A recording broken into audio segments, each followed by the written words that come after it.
Acclamons pour les seigneurs. Alors, les sous-thèmes de ce soir. Et là maintenant, suivez-moi très bien parce que ça ne va pas être long. Après, on va prier. Les sous-thèmes de ce soir, les souffrances de Jésus à Gethsemane. Alléluia. Marc chapitre 14. Versets 22 à 25. Je fais la lecture. Pendant qu'il mangeait, Jésus prit du pain et, après avoir rendu grâce, il les rompit. Il les donna en disant, prenez, ceci est mon corps.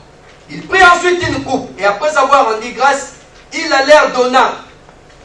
Ils en burent tous. Verset 24, il leur dit, ceci est mon sang, le sang de l'alliance qui est répandu pour plusieurs. Verset 25, je vous l'ai dit en vérité, je ne boirai plus jamais des fruits de la vigne jusqu'au jour où je le boirai de nouveau dans le royaume de Dieu. Amen. Bien-aimés, tout a commencé autour d'un repas. Alléluia. C'était le jour d'une fête, une nuit de fête. Oh Jésus. Les gens étaient en train de manger. Les gens étaient en train de festoyer. L'ambiance, comme on dit, était festive. Jésus va gâcher la fête. Alléluia. Jésus va gâcher la fête. Les gens étaient en train de manger. Et si vous lisez dans d'autres évangiles, on dit même, ils ont même chanté. Cette ambiance était bonne. Jésus va gâcher la fête. Oh, prenez ce pain, c'est mon corps. Mangez. Ça commence mal. Au lieu de s'arrêter là, il prend encore le vin rouge. Prenez ceci, buvez, c'est mon sang. Ah, il finit, il dit, je ne boirai plus jamais ça avec vous jusqu'au royaume de Dieu. Et ça, c'était la catastrophe. Donc, l'ambiance festive se transforme en ambiance pesante et lourde. La fête est gâchée. Qui va encore manger? Qui va manger dans de telles conditions? Vous voyez là où tout a commencé. Maintenant, ils avaient l'habitude. Quand il y avait des problèmes comme ça, des soucis, des embrouilles, ils se retrouvaient tous ensemble dans un lieu appelé Gethsemane. C'est un jardin. L'année prochaine à l'église, le docteur Georges est là. Vous qui me demandez le prix pour Israël. On va y aller avec lui en Israël. C'est lui qui nous amène. Alléluia. Est-ce qu'on peut acclamer pour le Seigneur? Donc, toutes ces choses dont je vous parle ici, de Gethsemane et tout, lui, il était là-bas. C'est un juif. Alléluia. C'est un juif. Tout le temps, il parle. Tout le temps, il est là-bas. Lui, il a vu Gethsemane. Donc, nous lisons, lui, il a vu ça. C'est ça, non? Il a vu Gethsemane plusieurs fois même. J'ai vu des photos. Même là où on a mis, posé Jésus, lui, il était là. Alléluia. Sa foi est différente de notre. Nous, on lit, lui, il a vu. Alléluia. Différent. Golgotha, lui, il a vu ça. Donc, si tu parles de Golgotha, moi, tu ne vas pas me comprendre. Lui, tu vas bien le comprendre parce qu'il a vu. Amen, amen. Donc, ils avaient l'habitude de se retrouver quelque part pour prier. Alors, Jésus va dire, bon, on va aller prier. Ah, au moins ça, parce que là, ça commence à devenir un peu pesant. Ils vont traverser les torrents de Cédron jusqu'à arriver à Gethsemane. Marc chapitre 14, verset 32. Ils allèrent ensuite dans un lieu appelé Gethsemane. Et Jésus dit à ses disciples, asseyez-vous ici pendant que je prierai. Il prit avec lui Pierre, Jacques et Jean. Il commença à éprouver de la frayeur. Alléluia. Et des angoisses. Bien-aimés dans le Seigneur. Nous les lisons, nous entendons parler, mais il ne fallait pas être là. Dieu avait bien fait de mettre des pierres, des Jacques, des gens. Nous, on a seulement la foi. Bien-aimé, c'était dur pour ces gens. Déjà, la fête a été gâchée. Bon, c'est Dieu, on va aller prier pour se consoler. Suivez-moi très. Quand on allait prier dans les jardins, tout le monde entrait, on se retrouvait à 12 plus le maître 13. Mais ce jour-là, Judas n'était pas là parce qu'il est déjà parti faire ses affaires. Donc, ils étaient 11 disciples. Mais il va se passer quelque chose. On arrive dans les jardins, Jésus va séparer les groupes en deux. il laisse 8 personnes à l'entrée. Amen, amen. Et il avance avec 3 personnes. Il faut encore quelque chose pour que les gens commencent à avoir peur. L'angoisse était à son comble. Donc je m'imagine déjà comme des pierres. Voilà pourquoi il avait coupé l'oreille du soldat. Parce qu'il était déjà mis en mode défensif. Jésus ne savait pas. Si Jésus pouvait ignorer des choses, c'est qu'à ce moment-là, il ne savait pas. Mais Jésus n'ignore rien.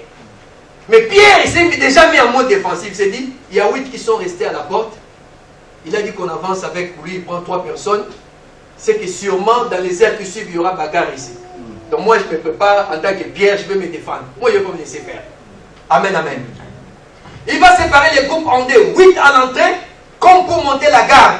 Et les 3 autres avec lui au fond. Alléluia.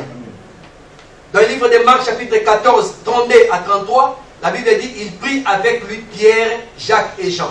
Et si vous lisez bien la Bible, c'est le même qui était à la montagne de transfiguration. Jean chapitre 17, verset 1er jusqu'à la fin. Le jour où Jésus a vu Élie et Moïse, ils étaient avec les 3. Amen, amen. Et le jour de son abaissement, il laisse 8 à l'entrée, mais il rentre avec les 3. Alléluia. Pour que vous avez vu ma gloire, venez aussi voir mon abaissement. Amen, amen. Parce que Jésus a été rabaissé, même jusqu'en dessous des anges, pour un temps. Amen. Et quand ils arrivent avec les 3, donc les 8 n'ont pas vu ce qui s'est passé. Jésus va leur révéler un secret qu'eux ne connaissaient pas. Amen, amen. Ils ont vu que Jésus avait de la frayeur. Parce que la frayeur, que tu le dises ou pas, on voit. Et ici, quand vous lisez d'autres versions, c'est comme ça, frère, il tremblait. Alléluia. C'est comme ça qu'il faut comprendre ça. Et ça se sentait quand il parlait. On sentait qu'il était angoissé et il tremblait. Mais les disciples ne savaient pas trop. Qu'est-ce qui se passe? D'où vient que le Seigneur vienne à être effrayé? D'où vient que le Seigneur soit angoissé, avec une voix grave? Qu'est-ce qui se passe? Et Jésus va leur donner un petit secret. Parce qu'il va leur dire quelque chose qui concerne son âme. Qu'est-ce qu'il dit?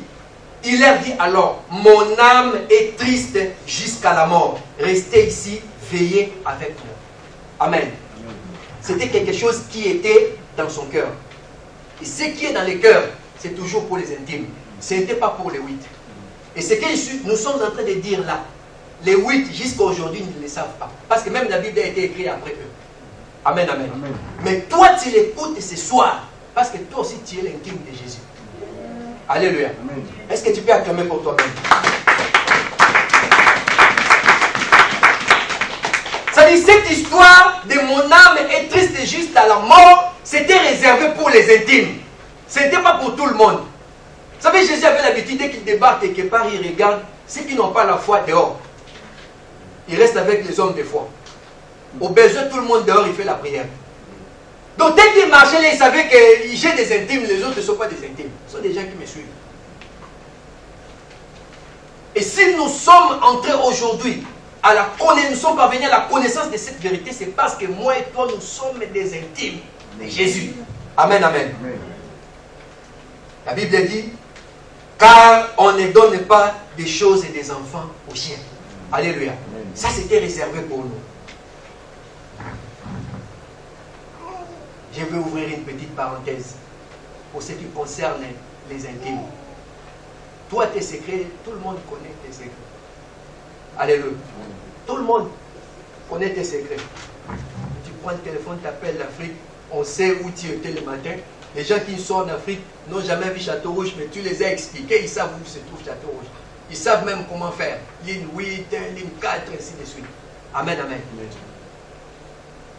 Les intimes. Même Jésus avait des intimes. Pour leur confier des choses intimes. Alors, le choix du lieu. En Israël, il n'y avait pas que Gethsemane. Vous allez comprendre maintenant pourquoi Jésus a choisi Gethsemane. Il y avait un lieu en Israël qu'on appelait Béthanie. Béthanie, ça veut dire maison des affligés. Donc, ça n'encadrait pas trop à la vision. À côté. Génézareth, ça veut dire une harpe. C'est un instrument de musique. Donc, ça ne cadrait pas trop. Bethléem, ça veut dire maison du pain. Ça ne cadrait pas trop. Capharnaüm, ça veut dire village du consolateur. Ça ne cadrait pas trop. Galilée, ça veut dire cercle. Ça, c'est encore vraiment aux antipodes. Alléluia. Ça ne cadrait pas trop. Gethsemane veut dire le soir, ah oui. Jésus a dit Allah. Ça cadre bien. C'est-à-dire c'était un endroit où il y avait des oliviers et on venait presser les fruits des olives pour sortir l'huile.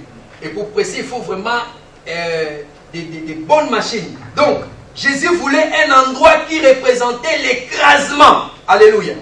Il voulait un endroit qui représentait les tassements, les brisements, les broyements, les concassages. Et Gethsemane répondait à ces conditions. Alléluia. Parce que ces jours-là, il était question non de presser les olives, mais de presser Jésus. Pour sortir de lui le meilleur qu'il y a en lui, la vie éternelle, afin que nous soyons sauvés. Amen, amen. Ésaïe chapitre 22, verset 5. La Bible dit, car c'est un jour de trouble, d'écrasement et de confusion, envoyé par le Seigneur, l'Éternel des armées. Ces jours-là, c'était un jour de trouble, d'écrasement et de confusion pour Jésus. Alléluia. Gloire au Seigneur. Mais pourquoi il avait choisi cela? Ce n'est pas simplement parce que c'était un lieu d'écrasement, mais aussi parce qu'il voulait venger l'homme. Jésus était venu aussi pour nous venger. Nous avons perdu le combat dans un jardin. Alléluia. Et pour nous venger, ce n'est pas dans l'eau ou dans la forêt, dans un jardin. Alléluia. C'est comme cela que les choses se sont passées. Il est venu nous venger. Parce que des choses qui se sont passées ici, l'ennemi voulait répéter la même comédie qui s'est passée au jardin. Alléluia. Parce qu'il avait l'habitude des jardins. Mais ce jour-là, il avait affaire avec Jésus. Amen, amen. Il avait affaire avec Jésus. La Bible dit dans Ésaïe 63, verset 4. Car un jour de vengeance était dans mon cœur, et l'année de mes rachetés est venue. Alléluia. C'était un jour de vengeance. Parce qu'il fallait venger l'homme. L'homme qui était créé à l'image de Dieu. L'homme a été écrasé, l'homme a été détruit. Il faut venger l'homme. Dieu lui-même a dit, à moi la vengeance, à moi la rétribution. Alléluia. Et brusquement, les trois vont voir l'attitude de Jésus changer. Alléluia. Lui qui était quelqu'un d'une joie souveraine, il devient tout de suite quelqu'un d'une tristesse souveraine. Amen. Lui qui était quelqu'un d'une paix souveraine, il devient quelqu'un d'une perturbation souveraine. Amen, amen. Lui qui était d'une douceur souveraine, il y avait l'amertume à mort dans son cœur. Amen. Quand vous regardez la Bible, bien aimé, vous verrez qu'il y a des serviteurs de Dieu qui ont affronté la mort et qui sont morts. La Bible dit dans Hébreux 11, 36, d'autres subirent des moqueries, les fouets, des chaînes, la prison. Ils furent lapidés, sciés, torturés. Ils mourirent, tués par l'épée. Ils allèrent ça et là, vêtus de peaux de brebis et de peaux de chèvres, dénués de tout, persécutés, maltraités. Amen. Il y a des prophètes qui ont été sciés, coupés en deux. Étienne, vous connaissez l'histoire d'Étienne, il a été lapidé. Mais il n'avait pas éprouvé aussi des craintes comme ça. Il était face à la mort. Alléluia. Paul, on a coupé sa tête. Pierre a été crucifié comme Jésus. Mais avant d'être crucifié, il a dit, je ne peux pas être crucifié comme ça, comme mon Seigneur. Crucifiez-moi à l'envers. Vous voyez, il partait avec aisance. Pas avec angoisse. Qu'est-ce qui est arrivé à Jésus d'être aussi angoissé? Alors que ses serviteurs n'ont pas eu peur de la mort. Alléluia. L'apôtre Jacques que vous connaissez, qui était, selon le théologien, pasteur de l'église de Jérusalem, il a été balancé au-dessus du temple. Et quand il est tombé, comme il n'est pas mort, ils sont venus l'achever. Alléluia. Mais il bénissait, il priait pour ce qu'il est tapé, jusqu'à lui donner la mort. Alors pourquoi cette angoisse? Il commençait à ressentir les douleurs de nos péchés. Parce que c'était les derniers jours pour lui. C'était les jours où il fallait porter les bien-aimés dans le Seigneur. il est, je dirais, c'est mystérieux de voir les gens, aujourd'hui, surtout les chrétiens, c'est incompréhensif, des gens vivre dans les péchés et être à l'aise. Alléluia. Jésus savait que dans peu de temps, je vais porter les péchés. Et il sentait cette oppression, alléluia, parce qu'il vivait dans la sainteté sainte. Alléluia. Amen. Et ce jour-là, sa nature devrait changer parce qu'il devait porter les péchés. Et il sentait cela. Son angoisse, ce n'était pas parce qu'il avait peur de la mort. Jésus était venu pour mourir, il savait qu'il allait mourir. Son angoisse, ce n'était pas dû à ça. C'est des choses qu'il allait vivre. Je vais porter les péchés. Alléluia. C'est-à-dire que toutes nos culpabilités, les vols, les crimes, la prostitution, ces jours-là, il est devenu voleur pour les voleurs, prostitué pour les prostituées, criminel pour les criminels, avorteur pour ceux qui avortent, violeur pour ceux qui violent. Il était devenu tout. Lui, Jésus, lui qui n'avait pas péché. Alléluia. Oui. Pas seulement pour les gens qui étaient autour de lui, même pour des générations à venir, entre autres moi et toi. Alléluia. Bien-aimé, c'était insupportable. Et l'oppression n'arrêtait pas de s'agrandir. Il ressentit l'oppression de la mort, l'envahir. Pourquoi? Parce que l'ennemi s'est saisi de cette opportunité pour lui donner la mort. Bien-aimé dans le Seigneur, laissez-moi vous dire quelque chose. Jésus a failli mourir à Gethsémane. Il avait dépassé toutes les lignes rouges qui conduisent à la mort. Et ça, c'était les désirs du diable. Parce que Satan savait que si Jésus ne meurt pas à la croix, quand bien même qu'il mourra, la mission ne sera pas accomplie. Alléluia. Donc il fallait tout faire pour détruire Jésus. Voilà pourquoi il a commencé à lui chercher depuis le bas âge. Et comme Gethsémane, c'était les derniers jours, il fallait déployer toutes les armes de la mort. Faire pression sur Jésus. Et bien aimé, la pression avait marché, mais la pression n'a pas détruit Jésus. Au point que, la Bible dit, Matthieu chapitre 26, verset 39, puis, ayant fait quelques pas en avant, il se jeta sur sa face et pria ainsi. Mon Père, s'il est possible, que cette coupe s'éloigne de moi. Toutefois, non pas ce que je veux, mais ce que tu veux. Alléluia. Il demanda de l'aide, la pression était telle que... Pourquoi il a demandé de l'aide? Il pouvait mourir. Voilà ce qui s'est passé réellement à Gethsémane. Il a failli. Et l'ennemi voulait ça. Parce que s'il mourait là, mission non accomplie. Parce que pour que la mission soit accomplie, il faut Golgotha à la croix. Comme il est écrit, maudit et quiconque pendit au bois. Donc il devrait être pendu au bois. Pas mourir à Golgotha, à Gethsémane. Amen. Amen. Et on faisait pression.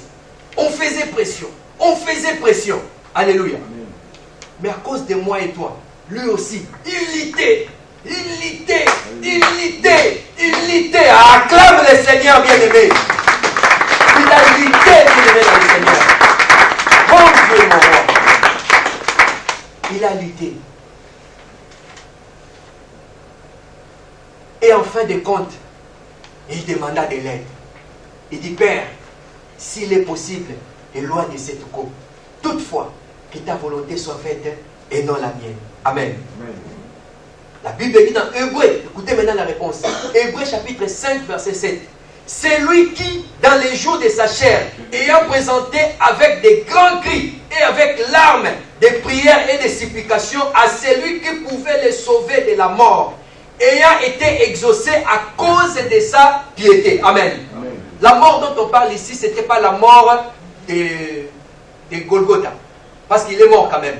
Parce que Dieu ne ment pas. Mais c'était la mort qui s'imposait sur lui à Gethsémane. Dieu, la Bible dit, Dieu l'a exaucé à cause de sa piété. C'est comme cela qu'il a envoyé un ange. Luc 23, 43. Alors un ange lui apparut du ciel pour les fortifier. Amen. Il a demandé de l'aide.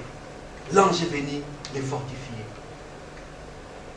Bien aimé, Cette oppression était telle que quand Jésus priait, à un moment donné, sa sueur va se transformer en grumeaux de sang. Vous savez, Jésus n'est pas la seule personne en qui la sueur s'est transformée en grumeaux de sang. C'est naturel, c'est humain, ça peut vous arriver. Mais quand est-ce que ça arrive? Ça arrive au moment où l'homme est face à un grand danger mortel. Souvent, les prisonniers, surtout aux États-Unis, on a l'habitude d'exécuter les gens, ceux qui sont sur le couloir de la mort. 5 minutes ou 10 minutes avant d'aller s'asseoir sur la chaise électrique, ils transpirent du sang. Surtout quand on est innocent. Oui, c'est naturel. Surtout quand on est innocent. Déjà, par exemple, dans un jardin qui sont tombés maladroitement dans la fosse aux lions, ils ont sué du sang. Alléluia. Parce qu'en ces moments-là, il y a les pores, les petits trous que nous avons sur la peau, ça s'ouvre. Et il y a quelque chose qui se déclenche dans notre corps qui va liquéfier le sang. Donc le sang va sortir facilement. Et Jésus, je vous donne ces détails pour que vous compreniez quel est le danger qui était face à lui. C'est pourquoi il a sué du sang. C'était l'angoisse mortelle. Et sa sueur va se transformer en sang. Amen. Amen. Mais c'était aussi parce qu'il avait pris pleinement conscience de son âme, de tout ce qu'implique quand on est livré entre les mains de Dieu. Parce que ce soir-là, il allait être livré entre les mains de Dieu. La Bible dit dans Hébreux 10, 31, c'est une chose terrible que de tomber entre les mains de Dieu vivant. Parce que nous, on joue avec Dieu. Lui savait que ce soir, je vais être livré entre les mains de Dieu. Ça va être un jour terrible pour moi. Pour un temps, Dieu va être contre moi. C'est un peu ça l'expression. Alléluia. Amen. Et ce n'était pas quelque chose de facile. Mais il y avait aussi quelque chose à Gethsemane que les disciples ne voyaient pas et qui ne comprenaient pas. Parce que tous ces qu'on voit sont l'image des choses invisibles. Même nous là, nous sommes l'image de Dieu invisible. Vrai ou pas? Tous ces qu'on voit sont l'image des choses invisibles. Donc, en dehors des pressoirs visibles qu'il y avait dans les jardins, il y avait aussi des pressoirs invisibles qu'il ne voyait pas. Et Jésus voyait cela. Il savait qu'il allait passer par ces pressoirs-là pour être écrasé, pour être concassé. Alléluia. Mais au fond de lui, il acceptait d'aller jusqu'à ce point. Parce qu'il savait que 2000 ans plus tard, il y aura quelqu'un qui va être sauvé. Et cette personne-là, c'était toi. Ces jours-là, Jésus pensait à toi. Parce que lui, il avait la capacité de connaître toutes choses en même temps. Même s'ils étaient dans l'Antiquité, mais il te connaissait. Avec ton nom, ta date de naissance, ton adresse, il connaissait déjà. Parce que rien ne peut échapper au contrôle de Dieu. Dieu ne nous connaît pas parce qu'on est né aujourd'hui.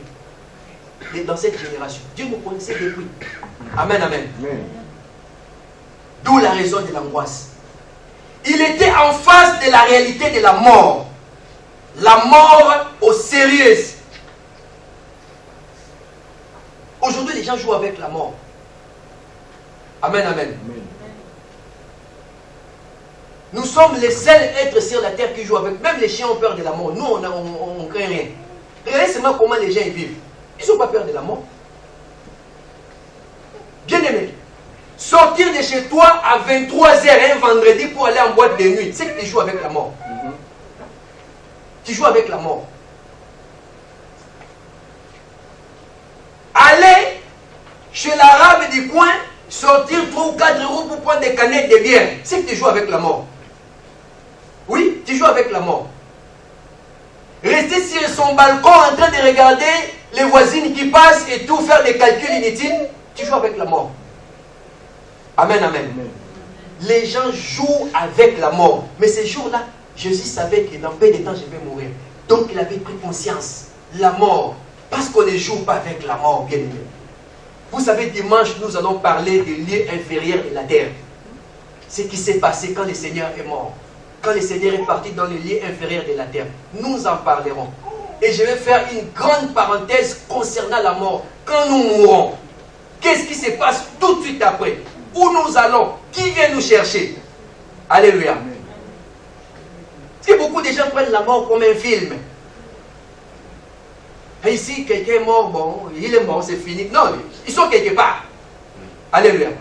Tous ceux qui sont morts que vous connaissez là, ils sont quelque part. Amen, amen. Amen. Et beaucoup parmi eux voudraient bien être là ce soir pour écouter cette parole. Mais le problème, c'est que de l'autre côté là-bas, il n'y a pas de porte pour sortir. Il n'y a que des portes pour entrer, mais il n'y a pas de porte pour sortir. Il faut donc bien être là. Voilà pourquoi toi qui écoutes ces paroles, si tu ne suis pas, tu t'en souviendras de l'autre côté. Tu vas te rappeler, ah, un jour on était là-bas, vraiment on parlait à moi. T'es maudit.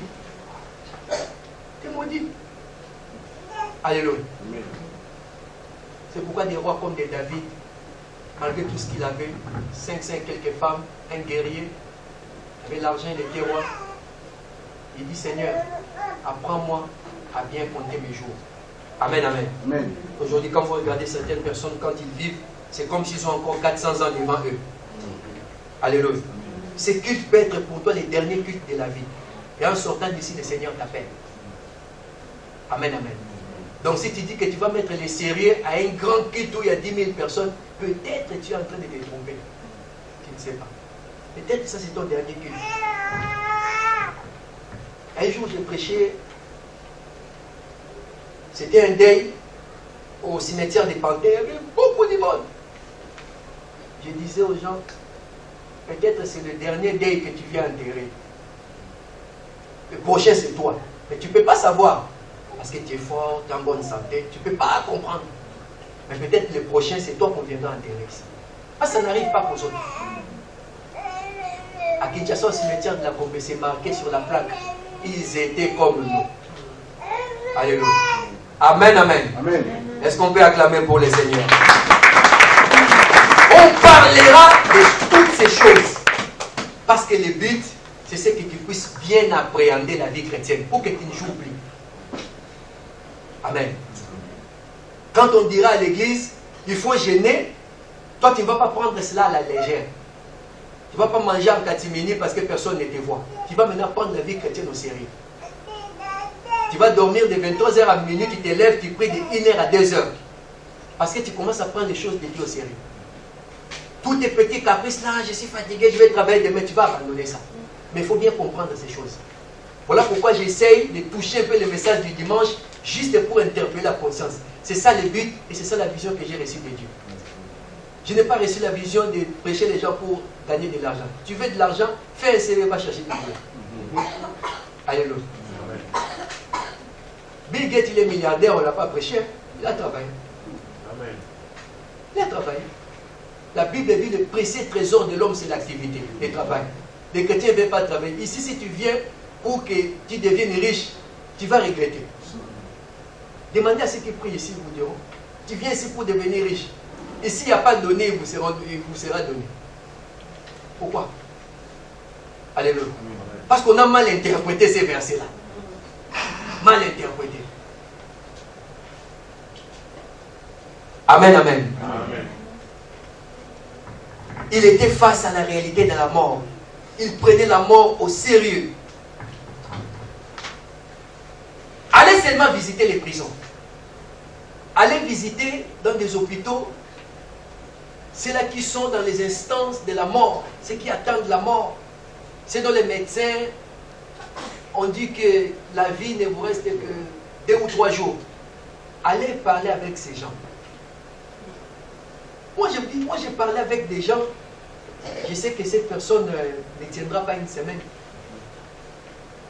On part, on prie, on fait recevoir la personne et Jésus, et je suis conscient qu'il va aller au paradis. Alléluia. Il ne faut pas seulement rester à la télé ou venir à l'église comme ça, chanter, danser, puis rentrer à la maison. Il y a des occasions qui peuvent vous rendre conscient dans la vie et vous devenez sérieux. Amen, amen. Amen. Il appréciait ce moment parce il voyait aussi l'importance de la vie. Parce que la vie, c'est très important, bien aimé. Non seulement qu'il prenait conscience de la mort, que c'était quelque chose de très important, mais aussi le fait de vivre.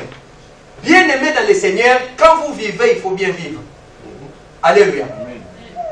Quand vous vivez, il faut bien vivre. Il y a une façon de vivre qui peut être bien pour vous, bénéfique pour vous et qui peut glorifier Dieu. Je vous dis vrai. Vous vous embrouillez pour rien. Il y a une façon de vivre, bien aimé dans le Seigneur. Mettez seulement Dieu au centre de votre vie. Priorité Dieu. Ça, c'est un secret. Priorité Dieu. Vous allez bien vivre. Vous n'aurez pas des ennemis, mais des jaloux. Alléluia. Il y a une différence entre un ennemi et un jaloux. Un ennemi ne t'aime pas. Mais un jaloux n'aime pas ce que tu fais et ce que tu as. Il veut ça. Alléluia. Mettez seulement Dieu au centre de votre vie, vous aurez beaucoup de jaloux. Faites une expérience, vous allez voir. Apprenez à bien vivre. Vous vous levez le matin. Vous n'avez même pas un planning. Vous savez que boulot, dodo, allez, je ne sais pas moi où. Vous ne faites même pas du sport, rien du tout. Parce qu'on vous a dit que c'est un péché. Comment ça c'est un péché? La dernière fois que tu as fait des pompes, c'était quand? Ou tu as juste couru un tout petit peu? Mais on ne vit pas. Alléluia. Amen. Il faut vivre. Mettez dans votre vie un peu de l'humour. Ne soyez pas colérique. Alléluia. Amen. Ne soyez pas trop chrétien non plus. La Bible dit ne soyez pas juste à l'excès. Amen, amen. Amen. Les gens viennent chez toi matin, midi, soir, Bible. C'est pourquoi les gens ne viennent pas chez toi. Qu'est-ce qui t'arrive? On ne peut pas parler d'autre chose, on ne peut pas parler Macron, on ne peut pas parler Mélenchon. Toujours Bible, la Bible dit. Tu es juste à l'excès, tu ne vis pas. Tu deviens sectaire. Amen, amen. Et tu fermes la porte du royaume aux autres. Dieu nous donne le souffle de vie que vous voyez là. D'abord pour vivre. Et vivre pour sa gloire. Amen. Manger pour sa gloire, boire des choses qui honorent Dieu, parce qu'il y a des choses, quand on boit, ça n'honore pas Dieu. Amen. Tu ne peux pas boire quelque chose et puis oublier ton pantalon à l'arrêt des bus. Alléluia. C'est que tu as bu des mauvaises choses. Amen, amen. Il y a des choses, quand on boit, on reste correct et Dieu est d'accord avec ça. Donc la conscience de la vie. Je suis en train de te dire, à partir d'aujourd'hui, sois sérieux dans la vie. Prends la vie au sérieux. La vie en tant que telle, prends ça au sérieux. Parce que c'est quelque chose de précieux. Amen, amen. Amen. Ne joue pas avec la vie. Tu as déjà vu un magasin où on vend la vie? Ou tu as déjà vu quelqu'un qui prête aussi la vie? Il prête l'argent, mais il prête aussi la vie. Même s'il y a une loi qui décrète ça, moi je ne prête pas ma vie. Alléluia. Amen. Parce que quand on prête la vie, on n'y est plus. La seule personne qui nous a donné sa vie, c'est Jésus. Amen, amen. Amen. N'empoisonnez pas votre vie. Passer toute une nuit dans une boîte de nuit, c'est empoisonner la vie. Avoir des conquêtes de femmes de gauche et à droite, c'est empoisonner la vie. Avoir plusieurs conquêtes d'hommes, c'est empoisonner la vie. Amen, amen, amen. Marcher dans les péchés, c'est empoisonner la vie. La Bible dit, conduisez-vous avec crainte pendant les temps de votre pèlerinage. Amen. 1 Corinthiens 6, 19, 20. Vous ne vous appartenez point à vous-même, car vous avez été rachetés à un grand prix. Le prix de la souffrance. Glorifiez donc Dieu dans votre corps et dans votre esprit, qui appartient à Dieu. Personne ne s'appartient à lui-même ici. Tous nous appartenons à Dieu. Nous sommes des patrimoines privés de Dieu. Toi, tu veux arracher Dieu toi-même. Tu veux dire à Dieu, écoute, moi, à partir d'aujourd'hui, moi, c'est moi. Moi, je m'appartiens à moi-même. Ça ne marche pas, bien aimé dans le Seigneur. Amen, amen. Amen. L'angoisse était particulièrement aussi due au contenu de la coupe. Vous vous rappellerez, quand il a prié, il a dit, Père, s'il est possible, éloigne cette coupe de moi. C'est la fin de notre prédication d'aujourd'hui. Éloigne cette coupe de moi. C'est qu'il y avait une coupe devant Jésus. Et dans cette coupe, personne ne voyait, mais lui, il voyait cela. Il a demandé à ce qu'on puisse éloigner cette coupe. La coupe contenait la colère de Dieu sans mélange.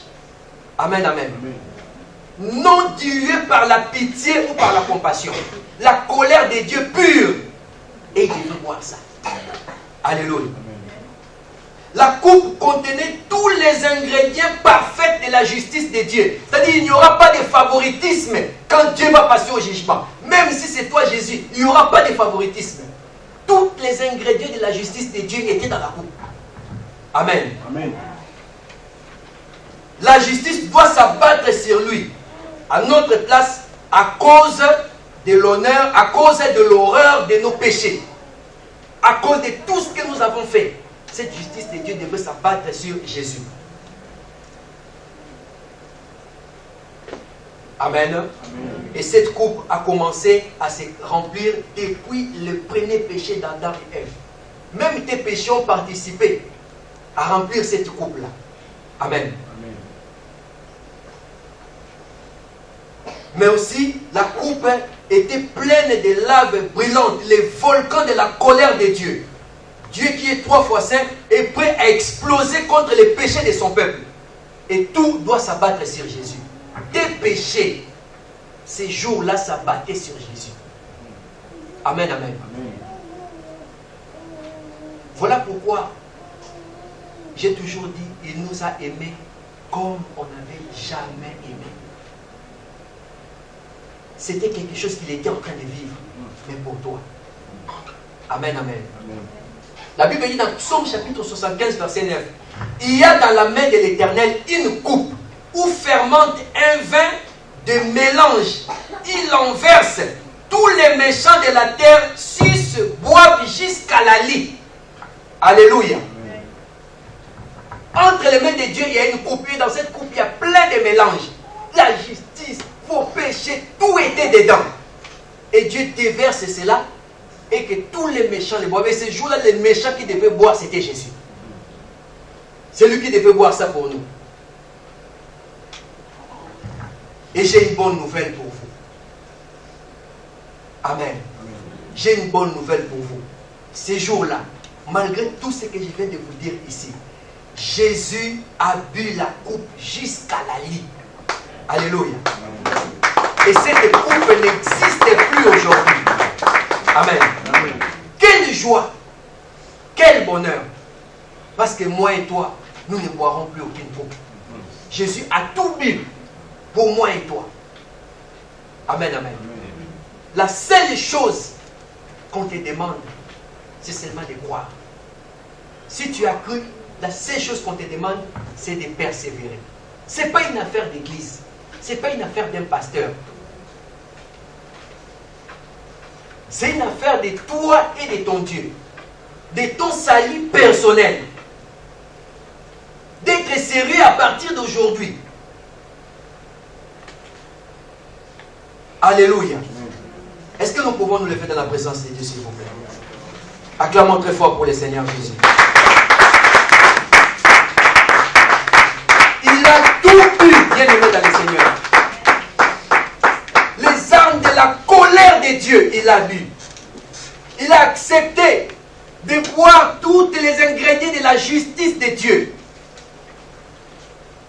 Oh, bien aimé dans le Seigneur. Gardons nos yeux fermés.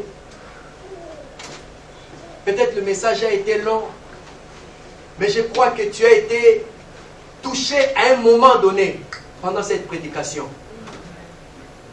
Ce soir, je vais te dire quelque chose. Pour une fois, réfléchis, s'il te plaît. Pour une fois, réfléchis.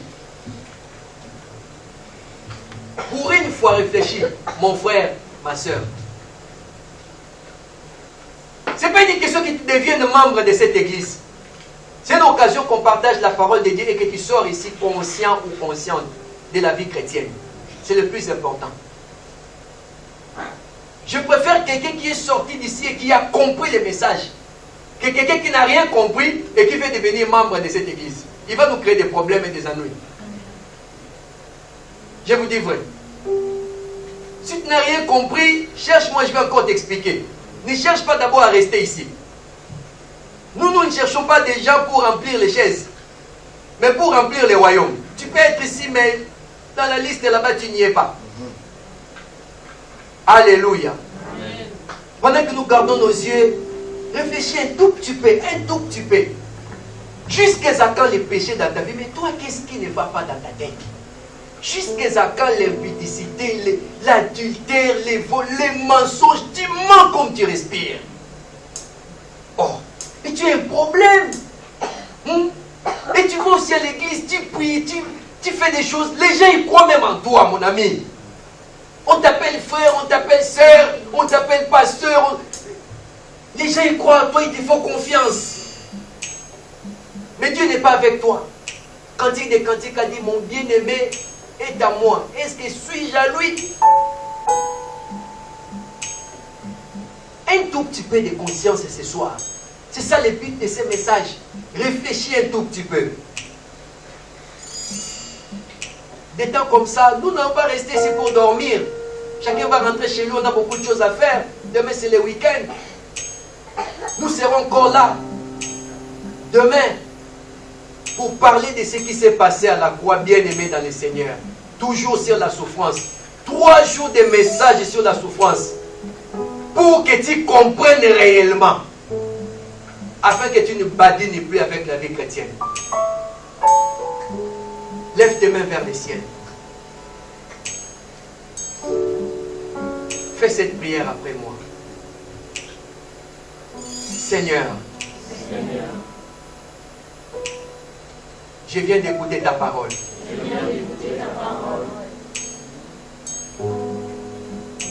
Et je suis conscient.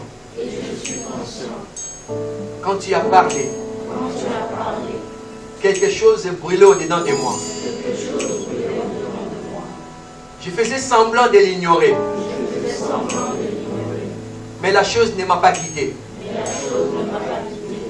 Et j'ai compris que tu voulais ce soir me parler. Je reconnais que je suis un pauvre pécheur. Je ne suis même pas digne d'être là. Ceux qui sont dans des hôpitaux méritent mieux que moi. Ceux qui sont condamnés à mort en ce moment méritent plus que moi. Beaucoup de ceux qui sont morts aujourd'hui ont mérité la vie. Moi, je ne mérite rien. Je viens, Seigneur, avec humilité de cœur. Si tu peux, ce soir, par la grandeur infinie de ton amour, de m'accepter tel que je suis. Cela fera le bonheur de mon cœur. Fais-moi goûter ce bonheur d'amour dont j'entends parler. Merci Seigneur. Je t'aime Jésus.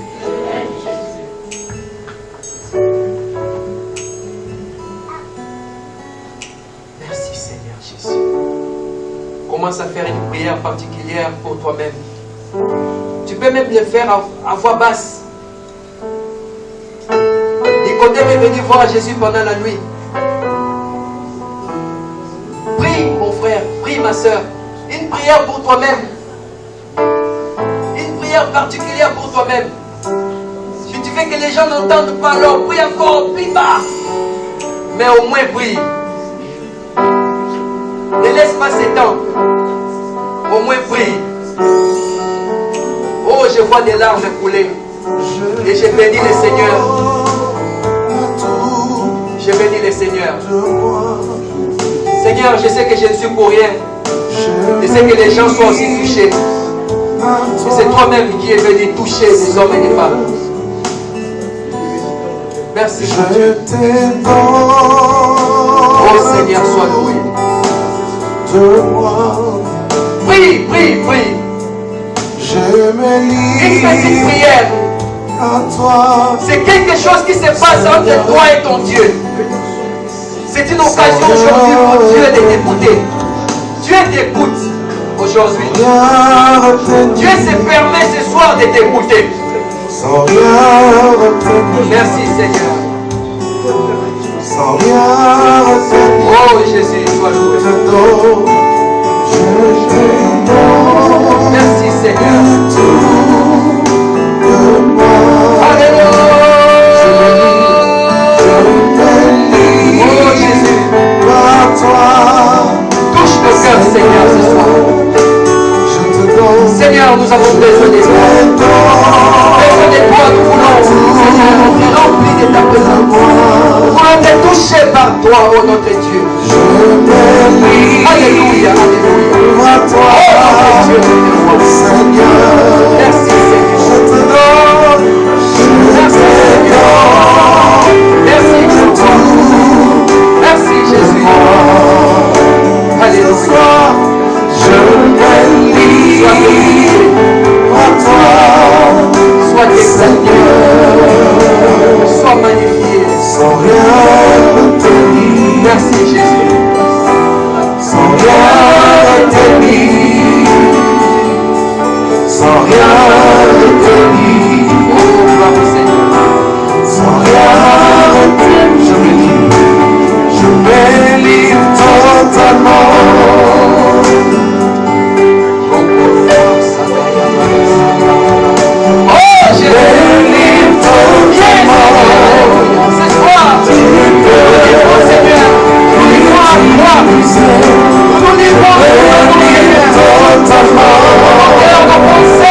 Alléluia. On dit tout entier, Seigneur. Nous nous sommes longtemps laissés au Dieu. Nous nous sommes laissés emporter Dieu pour les choses qui ne nous donnent pas. C'est toi, Seigneur. Oh mon Dieu.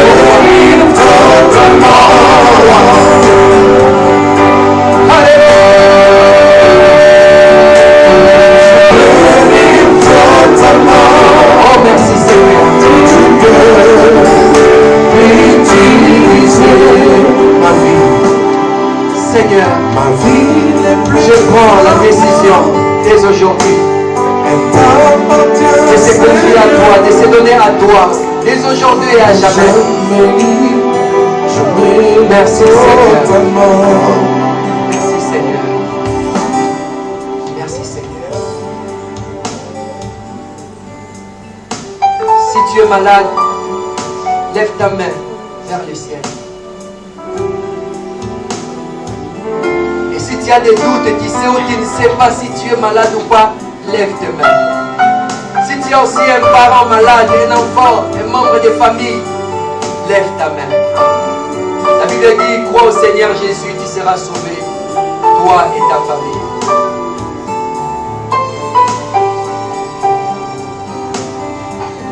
Seigneur mon Dieu, ce n'est pas moi qui guéris, mais c'est toi qui guéris. Ce n'est pas pour rien, Seigneur, que tu as souffert. C'était pour nous sauver et régler les affaires de nos infirmités et de nos maladies. Maintenant, Seigneur, par cette petite prière, j'ai la foi que quelqu'un est en train d'être guéri ce soir de sa maladie. Cette personne qui est entrée ce soir malade, Seigneur, tu l'as guéri pour la gloire de ton nom. Et cela fait la joie de notre cœur. Cette personne qui était malade mais qui ne savait pas qu'il était en train d'être rongé par une maladie invisible, Seigneur, tu l'as guéri ce soir, car aucune maladie ne peut résister devant toi. Seigneur, cet membre de famille qui souffre, et nous avons levé la main par la foi. Cet enfant qui souffre, oh Dieu, nous avons levé la main par la foi. Car il est écrit, c'est par tes meurtrissures, tes souffrances, Seigneur, que nous sommes guéris. Et nous appelons maintenant que la puissance de cette guérison, Seigneur, soit effective dans la vie de tout un chacun, dans la vie de ses membres de famille, dans la vie de cet enfant, oh Dieu, dans la vie de cette personne qui n'est pas dans cette salle, mais à laquelle nous croyons à la puissance de la guérison. Quelle que soit la distance, Seigneur, merci pour ta main puissante, oh Dieu, qui la touche là où est cette personne, Dieu. Merci, mon Dieu. Merci, mon roi. Nous t'aimons, Jésus. Oh, quelle belle occasion d'être en ta présence et de vivre ces moments. Seigneur, nous ne regretterons pas ces temps. Nous ne regretterons pas ces moments, oh Dieu. Car il a des retentissements merveilleux dans nos propres vies, dans nos maisons et dans nos familles. Laisse que nous puissions tous en ces lieux diminuer et que toutes tes gloires, honneur, élévation, adoration ne reviennent qu'à toi seul, dès aujourd'hui et à jamais. Nous avons ainsi prié et nous disons tous comme un seul homme. Amen. Acclamons très fort pour le Seigneur Jésus.